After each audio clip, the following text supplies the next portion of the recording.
欢迎收看宝洁点评。远在千里之外的伊朗战争，没有想到对台湾产生了一个非常微妙的影响。我们知道，在2月28号之前，中国的军机无日无夜的绕台，对我们的国军、对我们的国家造成极度的一个困扰。当时我们的国防部几乎每天都要公布他的军机图，公布说他到底离我们台湾到底有多近。可是没有想到，2月28号，当川普进攻伊朗之后呢，一架都没有了。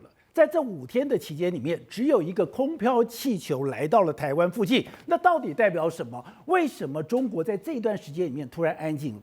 突然没有声音了，突然没有动作了。现在很多人讲说，原来中国过去它非常骄傲的北斗卫星，它非常骄傲的雷达系统，而它的雷达系统号称它可以抓到隐形战机，甚至它的反应系统是非常非常快速的。这一次全部破功，从北斗卫星一直到它的雷达，完全让美军如入无人之地。现在不管你在委内瑞拉，不管你是在伊朗，甚至未来在巴基斯坦都一样，你这些武器完全跟美国不同的一个层次。如果是这样的话，中国如果还是坚持他过去用的北斗卫星，还是坚持过去用他的雷达，坚持用他所有的系统，那未来在作战方面，他有任何的胜算吗？好，我们今天请到的是来宾的大方首义的财经专家黄寿松，你好。大家好。好，这美岛电子报董事长吴子嘉，大家好。好，第三我们要财经专家翁伟杰，大家好。好，第四位是全球防卫杂志的采访主任陈国民，大家好。好，所以是没有讲到千里之外的伊朗战争对台湾出现这么微妙的影响。对，过去我们无日无夜的受到中国军机的干扰，我们的国防部每天都要公布航机图，结果现在我们的国防部居然告诉我们说，上述的期间没有侦获攻击，没有办法提供航机图，也就是5天了。5天一架飞机都没有来绕台，来了一个什么？只有来了一个空飘气球。我现在都不懂的是，那明明是在中东的事情，离台湾千里之远，为什么那一场的战争让台湾两岸之间变得这么安静呢？这次以色列跟美国空袭这个伊朗之后，全世界都说美国其实虽然表面上是剑指伊朗，但是其实是剑指中国。大家想说真还是假的？你看这一次的这个作战，我觉得是把中国的信心完全打崩了。这么严重？而且他们目前为止的情报系统、所有的作战体系，甚至他们跟伊朗的关系完全都不见了。他们现在是傻了。为什么是傻了？你可以看到228那一天呢，这个以色列跟美国的军机飞到伊朗的那一刻开始，中国的军机再也没有出现在台湾的上空附近了，一架都没有。你看，你看上述时间从228到现在为止来说，未侦获任何的这个攻击，所以没办法提供任何的航机图。中国只有出动一颗空飘气球来到台湾而已。所以就是说什么意思呢？现在中国人完全不知道，他们现在知道，经过这一次的作战之后，他们知道他们跟美军完全在不同的层次。好的，仗是在伊朗打，是仗是在中东打，那关中国什么事？是中国到底在这场战争的时候，他看到了什么事情？对，这到底在这一场战争里面，中国跟美军的差距到底有多大嘞？对，好，现在目前为止来说哈，不是外界就说啊，因为伊朗啊还没有拿到这个中国的鹰击12啦，如果拿到中国的鹰击12的话，马上就可以反击美国的这个航空母舰。就中国居然出来否认，没有，我们没有这件事，我们没有要给他这个鹰击12的这个飞弹。另外一件事是什么？因为这一次呢，听说了这个北斗卫星呢，在伊朗境内完全失灵，甚至还有伊朗的高层官方跟中国抗议说，为什么北斗卫星没办法用？我们要用的时候完全都失灵的一个状况。所以就是说，你可以看到中国引以为傲的他们的飞弹，然后他们的防空系统，甚至他们的北斗卫星，完全在这一次的伊朗的这个境内完全被打崩了。所以你看，现在解放军是什么？解放军现在开始警惕起来，他发了暗战无声。每个人都有必要保持警惕。那现在中东是烽火连天。我们之前讲过，现在伊朗对你来讲那是战略核心位置，可是你的铁杆兄弟，那你的铁杆兄弟，你的战略核心位置现在受到了重创，被美国这样的攻击，你现在的回答是暗战无声，每个人要必要的保持警惕。对，那就连撤侨来说，动作也是慢吞吞，被大家批评的要死，甚至还有出现说这个从中东叙利亚飞往北京的这个机票要300万人民币。所以呢，实际上中国现在撤侨也不是，那武器的这个系统，他们在这一次完全了解到他们跟美国的差异，真的是相当巨大的一个状况。那我们现在在影片上面可以看到说，有一个中国的商船，他们在经过这附近的时候，你就看到他们所有的仪表一直在战斗，所有的仪器全部都破坏掉，也就是可怕在说，这让我们清楚的感觉到说那种电战的威力。原来你只要到了战场的附近，你根本不用到了战场的设计，你所有的仪器、所有的指标、所有的画面，全部都会当掉。没错，我们现在看到这个画面是什么？这个画面是中国的商业的这个船只，它在行经这个波斯湾这一带的时候呢，而且那出现什么状况吗？它的 GPS、它的仪表完全都当掉了。为什么？因为在这个区域里面来说的话，美国已经开始进行所谓的干扰的这个任何的讯号，所以你不要说 GPS， 什么讯号完全都是被屏蔽的一个状态。对，你根本完全你飘在海上，你根本完全你看它的指针开始这个时钟开始乱转的一个状况，就是它你看它干扰的程度干扰成这个样子。你知道，照理讲我要干扰数位比较容易，我要干扰类比照理讲你是比较原始，你没那么容易干扰。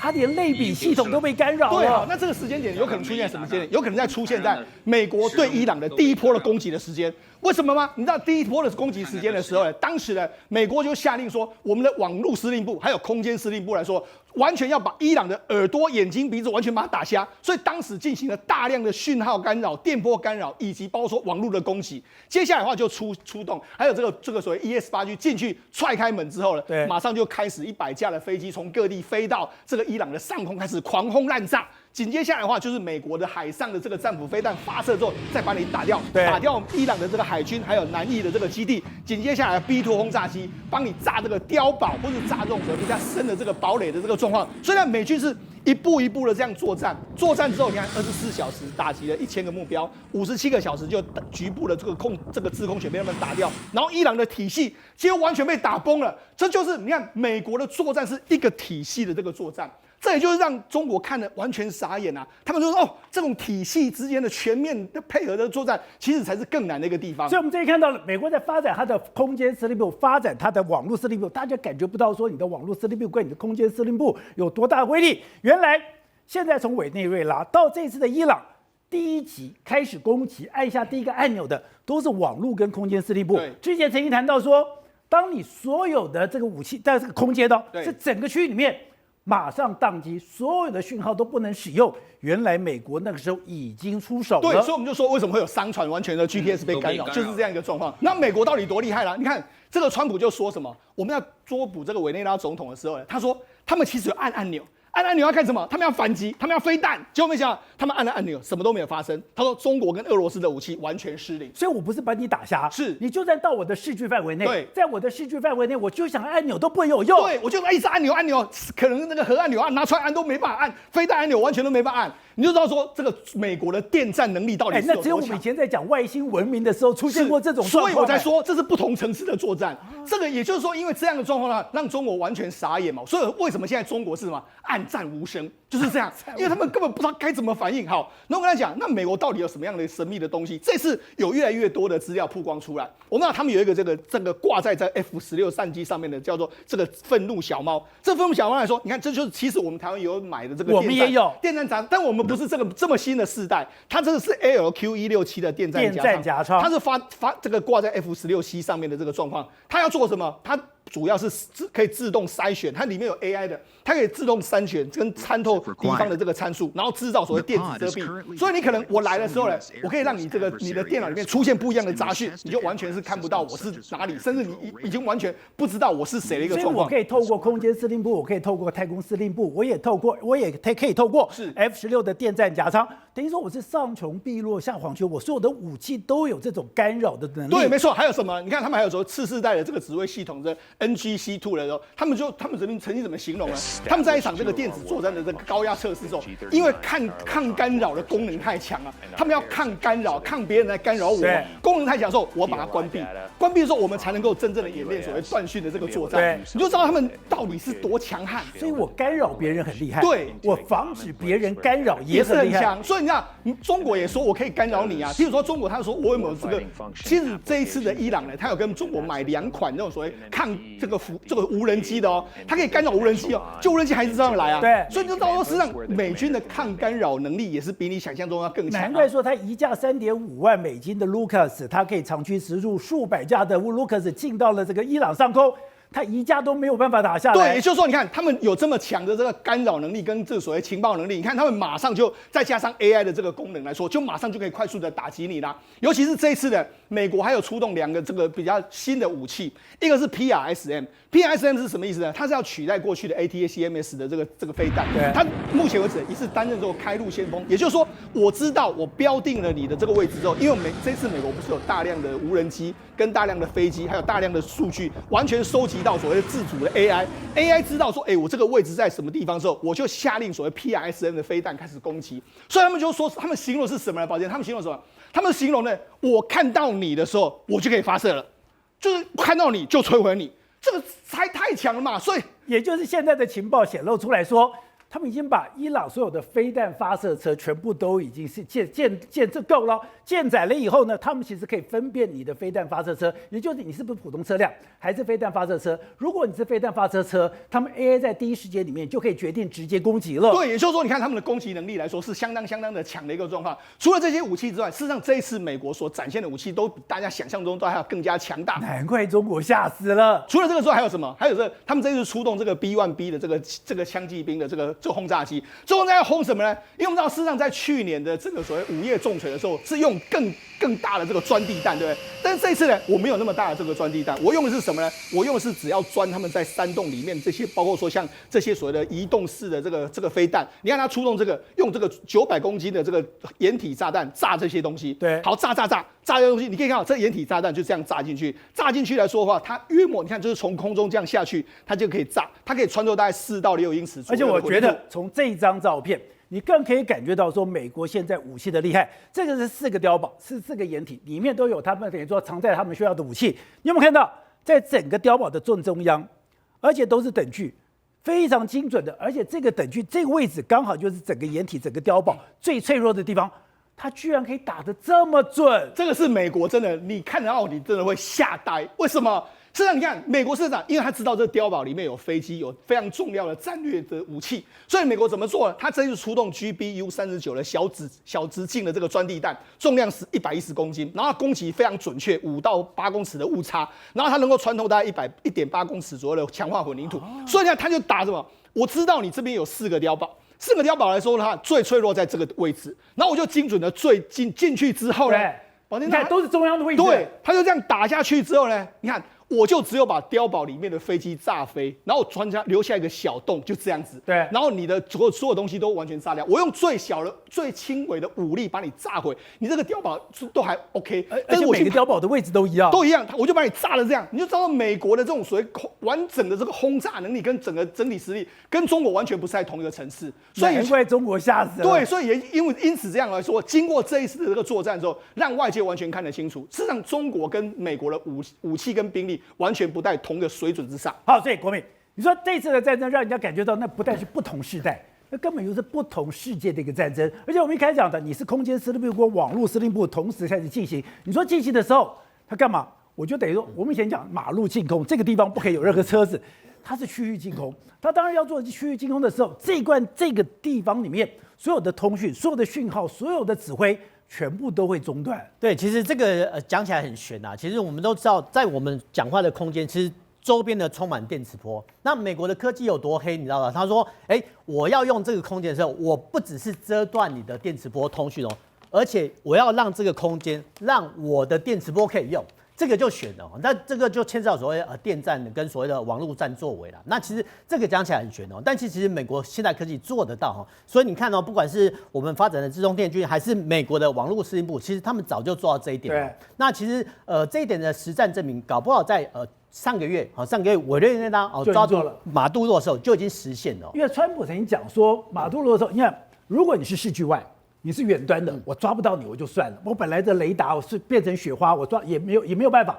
可他说你已经来了，你的直升机都已经到了，你的这个所谓的飞机都已经到了，你的无人机都到了，我都看到了，我总可以按按钮吧？他说我看到了，我要按按钮，就根本按不下去。对，所以你看，我们看在抓捕马杜罗的时候，你可以看到说，一般的民众居然还可以用手机好整以暇的录这些直升机，对不对？但是你想到说那些委内瑞拉的防卫队，他们毫无作为吗？有，他们绝对有所作为，然后也有部分中叙马杜罗的一些部队，但是就是机器没办法做动啊，对，说机器没办法做动中，不很像说外星人发出一道雷射光让你的所有仪器都无法做动。那现在不只是所谓的数位化的仪器没办法做动，连所谓的类比式的机器式可能都没办法做动。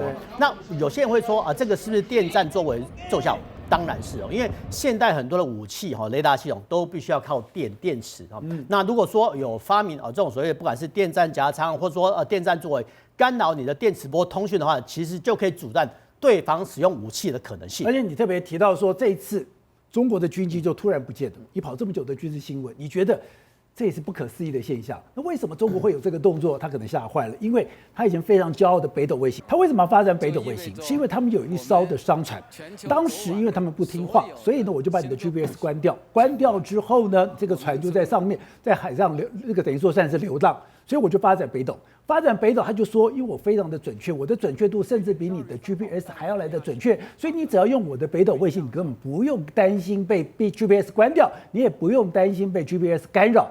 可是这次完全不一样，它这次的北斗卫星完全发挥不了作用吗？我们必须说，中国发展北斗卫星是要替代美国的GPS， 万一在战争的时候呢，其实中国可以用这个方向是对的。但是我们要看说覆盖率美国发展的 GPS 我记得没错，它已经发展到第3代跟第4代，它可以覆盖全球。那中国发展北斗卫星很好，但是区域的部分比如说亚洲的部分。Fine， 或许是很好，但是呢，如果说跨区域之外，比如说欧洲地区或者说非洲区，能不能能够有效覆盖，这个要打一个存疑那其实美国因为它发展卫星科技比较早，所以它的 GPS 系统不只可以定位，甚至还可以做到干扰你的使用。那另外就是这一张照片，我看了以后真的叹为观止。这个在你说也是在100里之外，非常远的距离里面进攻4个碉堡，它居然可以这么精准的命中，而且是每个碉堡同样的位置，同样的方式。那这个东西等于说是我在旁边放都不会放那么准。其实我们必须说，你看我们一般来讲开车用 GPS 汽车导航，我们误差10公尺已经觉得很准了。其实军用GPS 他们是导航是公分计的。那以前在1980年代，美国就发展 GPS， 那时候是用给那个巡弋飞弹用。对，当时候是误差是50公分。那50公分我讲白点。碰到这种250公斤的炸弹来讲，其实它差异不大。那现代化的 GPS 系统，它的导航误差位置更小。对，那更小的话，你可以看到说，怎么这个洞那么小？为什么？但是呢，它我觉得这个误差1公尺不到吧？不到，它底下的破坏力已经是失魂落魄，就碎掉了，被炸烂了。所以你看说，这个怎么一个小洞，其实它的威力呢就像这样子。而且你不要小看这个我们叫机堡的厚度。它机堡的厚度都大概是2.5公尺以上那其实这些机堡厚度你再怎么加你再怎么加厚，其实都没有用，因为其实我们讲白点，一颗不对，2颗2颗所以其实美国发展武器他们也很直白，它就直接叫小直径精准炸弹，所以它英文代号叫 GBU-39那其实这些小直径炸弹，第一个它的弹药量很小。但是表示说每一架战机能携带的弹药很多所以其实1枚不够，它就2枚。所以不只是在伊朗其实在加沙作战的时候呢，其实以色列军方已经展示这种小直径炸弹的威力。对，吴董，虽然美国现在拥有非常高的科技，然后非常精准的打击，可是伊朗也不是那样瘦死的骆驼比马大，它基本上也是军事强国，它现在根本要把整个中东全都变成了一片的烽火。现在美国可以压制得住吗？这一场战争大家只想说最后怎么收尾嘞？对，收尾是最大的问题。收尾现在连全世界都没有人知道怎么收尾。现在川普的收尾的问题就是他现在他最头痛的是会面临到国会的质疑的问题了。所以我刚刚提到的第一阶段的战争在斩首这部分，川普已经获得胜利。那在第2阶段的战争，现在持续做的就是所谓的高强度的压制作战，还在目前已经进入的非常激烈的状况，包括伊朗本身的反击，反击到的已经开始外溢到整个中东地区，包括更重要的荷姆兹海峡的控制。如果今天的这个完全掌控的话，对全世界的经济就会造成莫大的这个伤害，就是通膨会全面性的升起。所以这个战争的波及的范围会从军事的科技的先进之后，虽然它有先进，但是最后它会面临到民主社会的老百姓的这个选票的考量，就会变成所谓的经济的作战。好，虽然伊朗受到了第一波的攻击，可是你从这画面看，没有想到他们的隧道里面还有这么多的无人机，对，那他们现在拼命的要把这个无人机往旁边去丢，我要去攻击阿联酋，我要攻击周边的国家，我要把这个国家全部都拖下来，变成一片的火海，我要让这个变成是川普的压力，变成川普的压力以后，我们来妥协。现在伊朗的无人机很多吗？对，它的导弹还很多吗？它现在真的会对周边的国家造成极大的威胁吗？对，没错，像伊朗目前为止的这个军力呢，真的也是不容小觑的。虽然说还有这么多对，虽然说它第一个时间来说啊，它的船啊，或者说它的这个飞机啊都被炸掉，但是它还有这个2个最重要的武器，一个是什么？一个是它有非常多的导弹。第二个，它现在大概约莫根据美国的这个预估来说的话，它大概还有2000到3000枚左右的这个导弹。那只是说它的发射器已经被打掉非常多。对，它只要发射器再拿出来的时候，这个以色列跟这个所谓美国还是可以把它打掉。所以导弹它到底能够发射多少，这个比较存疑。但是其实现在外界比较怕的是什么？怕的是无人机。你看到这几天的时候，不是有这个无人机飞到利雅得的这个大使馆，美国大使馆去攻击吗？对，他就是用无人机，他用无人机攻击了非常多的地方。那目前为止来说，根据美国的预估来说，它无人机至少可能这个伊朗的宣称有8万架啦。有没有这么多我们不清楚，但是它的无人机数量一定是不少的。对，那这些可能就会构成接下来美国跟周边国家的困扰，就是我到底要怎么去打这些无人机？那现在这个变成是一个状况，所以为什么才有你提到说伊朗开始这个所谓滚猪不怕死猪不怕滚水烫，我就乱打一通来说的话，我最好是把全世界阿拉伯世界完全都打，我搅乱一池对，搅乱一池春水，那甚至把整个波斯湾都搅下水，甚至还说我要封锁这个荷姆兹海峡，用这样的方式恐吓你美国是不是能够就不要再继续打？但问题是目前为止来说，我觉得的确川普有压力，所以川普现在说什么？我们现在不排除有地面作战。那为什么要地面作战？就是你要进去里面去肃清，你可能知道了，比如说他的无人机基在什么地方，或是怎样一个方式。但其实这也面临让这个美国陷入一个困局。为什么？因为其实呢，伊朗的这个形势来说，如果大家知道的话，伊朗就是一个山区多的国家，高原国家。你陆地部队进去之后，地面部队进去，其实也是增加这个难度。所以就是说，对目前为止来说啊，伊朗它虽然第一个时间呢被击倒了，但是它其实还有一些反击的手段。这些反击的手段来说话，所以为什么卢比欧啦，或者说赫格塞斯啦，甚至这个所谓川普都说还有更大规模的。就这个你现在看到只是第一个规模，第二个大规模就是可能他们现在也在收集伊朗的无人机的基地，你还有残存的这个飞弹，还有残存的指挥系统在什么地方？如果用这个空中的实力，用飞弹没办法摧毁你的时候，这些可能就是交由后续的地面部队来完成后续的这个状况。但我们看到现在包括以色列啦，包括 MQ9啦、MQ4啦这些东西，已经在等于说，我虽然地面部队没有进去，可是我的无人机已经在这个所谓的伊朗的上空不断的在巡航。对，没错。事实上，现在目前为止来说的话，这个当然不要讲说现在伊朗的上空已经都被控制住嘛，所以以色列完全没有。对以色列，我们现在看到这一款是以色列的 RA-01的这个隐形无人机，它这个无人机来说，就是真的跟美国的这个隐形轰炸机的样子是蛮像的。然后它现在就整天盘旋在整个伊朗的上空，因为伊朗目前为止已经没有任何的防空武力了。实际上不是只有它，还有包括美国的这个所谓侦察机都在那边侦察什么？他们等于是要把所有的伊朗目前为止残存的这个战斗力完全把它扫清楚。